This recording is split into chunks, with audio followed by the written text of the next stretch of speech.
In the name of God, the most compassionate, the most merciful. Welcome to Islamophobia for Dummies, the step-by-step guide to seeing how ridiculous Islamophobia really is. Bismillah ar-Rahman ar-Rahim. Today we'll be showing an example of how Islamophobes distort reality to vilify Islam.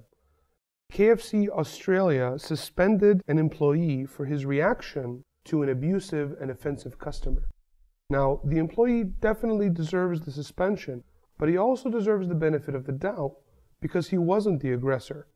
A KFC Australia spokesman told MSN New Zealand that in this Halal outlet, a customer became angry after being refused bacon and then directed offensive language and became abusive towards the team member, according to witnesses that were there.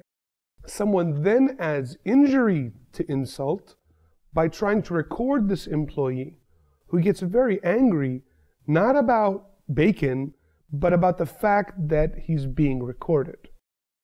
Now, the title of a recent article on Fox News is Muslim KFC Employee Erupts at Customer for Ordering Bacon. This Fox article, other articles, and most of the YouTube mirrors of the video misrepresent why the employee loses his temper. As we'll see from the clip, the verbally abused and insulted KFC employee being recorded in the center of the screen doesn't mention bacon or religion even once. He objects profusely 5 times to being recorded by the abusive customers. We didn't know that, that's alright. We don't sell bacon. Don't record me, don't record me! Why? Don't record me, bro! Don't record me, record me! I'm gonna break your head, bro!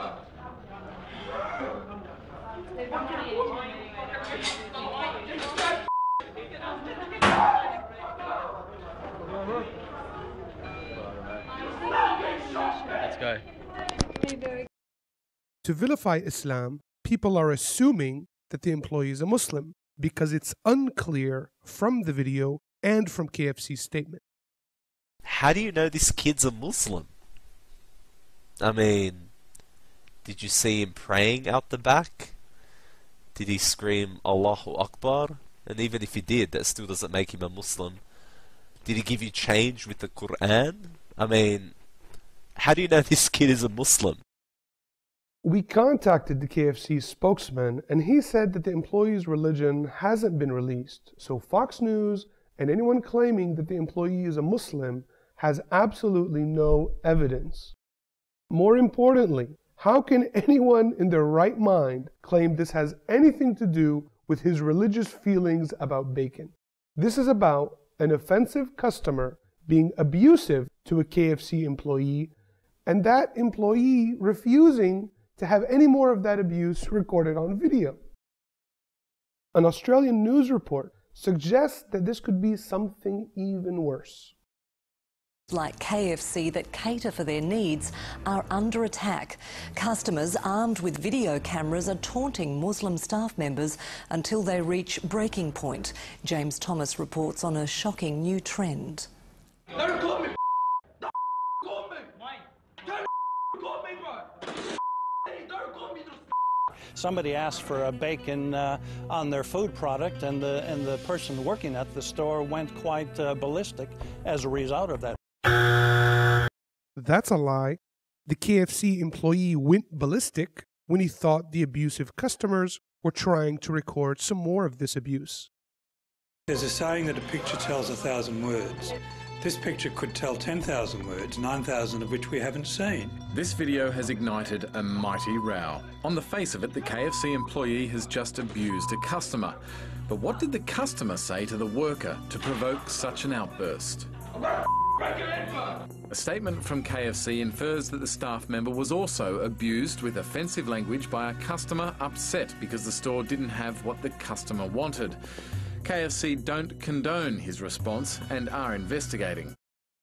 Family Council of Victoria's Bill Muhlenberg is concerned that stores such as KFC and McDonald's adopting halal-only outlets is a sign of the Islamification of Australia. It is a concern if that's where some of this is heading, where people are now expecting to be ordinary Australians to be halal compliant instead of it being the other way around. What? Other way around? So instead of opening halal restaurants to get Muslim customers, he expects Muslims to eat non-halal food? That's tolerance for you. KFC are entitled to have halal stores in particular areas where there are a large Muslim population. They're entitled to have Irish stew for areas of Irish derivation. Council of Civil Liberties Terry O'Gorman fears the halal restaurant incident has little to do with a customer missing out on pork and a lot to do with race and religious prejudice. Overseas, particularly in France, where there is a significant anti-Muslim feeling that's generated by far-right extremist groups, there are people who go into halal stores dressed in pigs' heads deliberately to try to provoke a reaction. So let's keep in mind, is this a genuine incident or is it a set-up incident? Of their 600 stores, Kentucky Fried Chicken has only 3 certified halal stores around the country, 2 in New South Wales and 1 in Victoria. McDonald's has a total of 10 halal stores, 6 are based in New South Wales and 4 in Victoria. They have avoided trouble like the KFC outburst here, but overseas, the chain's staff have weathered torrents of abuse from patrons worried that the Golden Arches is converting to Islam, and therefore halal food. No one's trying to convert McDonald's to Islam. Many non-Muslims who aren't prejudiced think very highly of halal food. According to Duncan James of the Brand Union, with a lot of halal products, there's a high overlap with organic purity and cleanliness. And a lot of non-Muslims would buy halal food because they consider it cleaner. I think normally if you went into a restaurant or a cafe like that or a fast food outlet, you'd expect that you could order bacon. It's a reasonable request. But it's not reasonable for the customer to become abusive and offensive for not getting bacon. Radio broadcaster Howard Sattler viewed the video of the KFC incident and agrees the young staff member may have been set up, but he has little sympathy for his reaction to the taunts. He's a lunatic, an absolute mental case, and should never be allowed to serve a customer again. Based on this harsh judgment, the abusive customer is even more of a lunatic, and the abusive customer should never be allowed to serve customers again. If it had been a Muslim who was being offensive and abusive because they didn't get what they were expecting to eat, the headlines would have been a lot different. You know what I'd like to see? I'd like to see this customer who's angry about not getting bacon go to a kosher McDonald's and be abusive and offensive to this guy. You and you Jesus could kiss my ass, okay? Don't camera, no camera. I break your camera. Don't take picture. Okay? Screw you, you Nazi. You don't take camera. I break your camera. Don't take picture. Shabbat shalom. No picture. We don't want picture. Leave. What? You need to. You can't come in here. This is not your house. This is not your house. We killed Jesus. We're proud of it. This is my land. This is not your land. It belongs to these families. You son of a. I'm gonna kill you and the Palestinians. You Nazi, you son of a. This is my land. God gave it to me. You Nazi. Call everyone you want. Kill me. Bastard. This is my house. This is my land. God gave it to me. And you.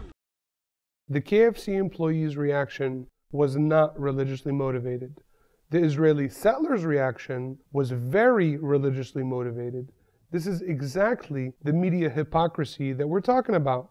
They want to pose us as being intolerant because we don't eat pork, but the Israeli settler threatens to kill Palestinians and Christians who don't want to help him steal Palestinian lands because God gave him those lands. Where's the outrage over the US and Israeli governments forcing Jewish beliefs on Palestinian Muslims and Christians? Apparently, getting bacon is more important to these bigots than the oppression and murder of Palestinians. But you're saying, these are fast food incidents. They're not about They're not about Palestine. They're about anger.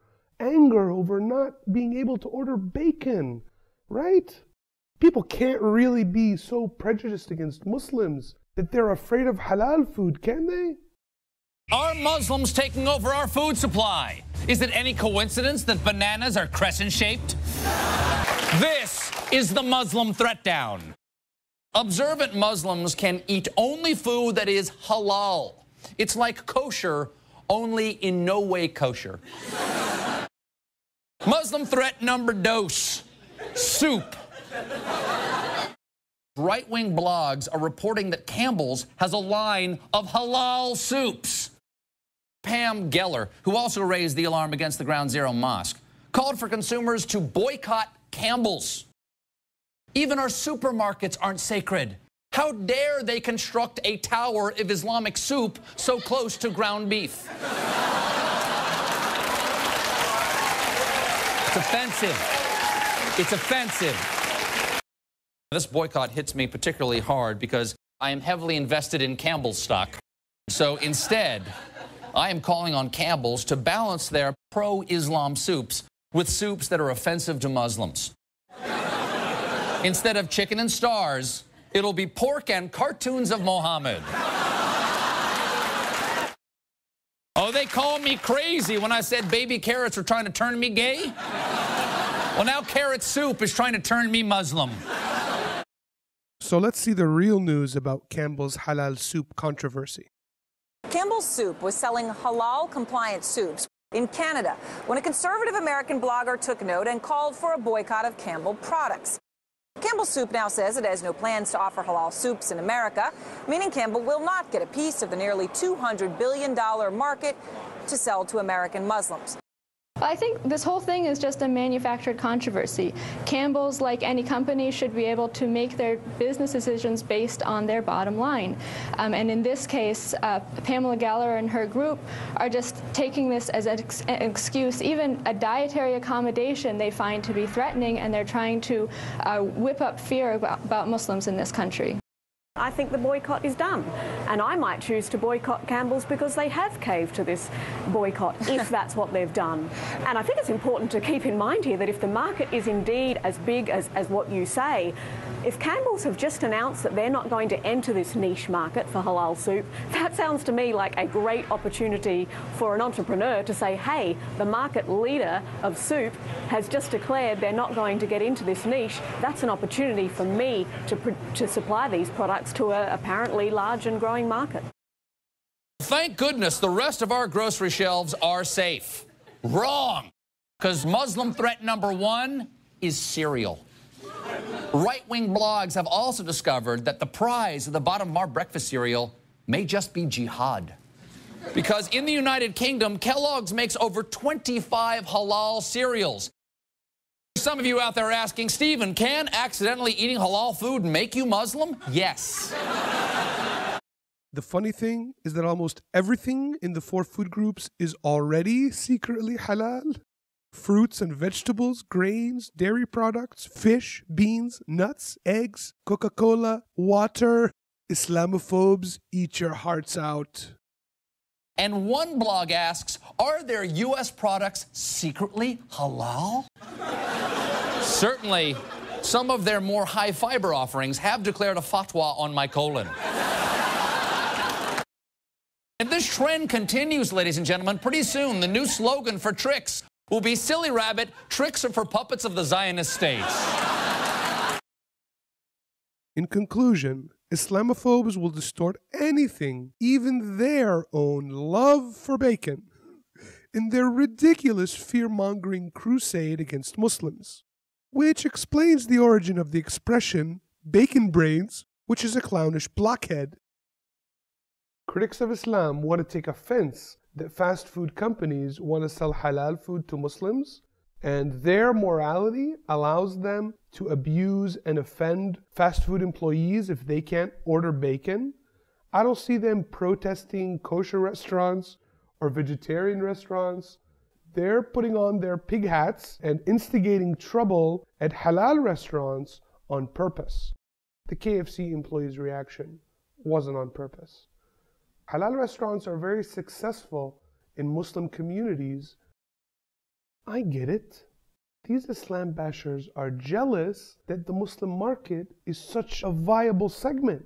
Look, it's not our fault that there's not a lot of demand for a bigot Burger King or Crusade fried chicken or anti-Semites pretzels. We sincerely hope you enjoyed this episode of Islamophobia for Dummies, and we hope to see you again next time.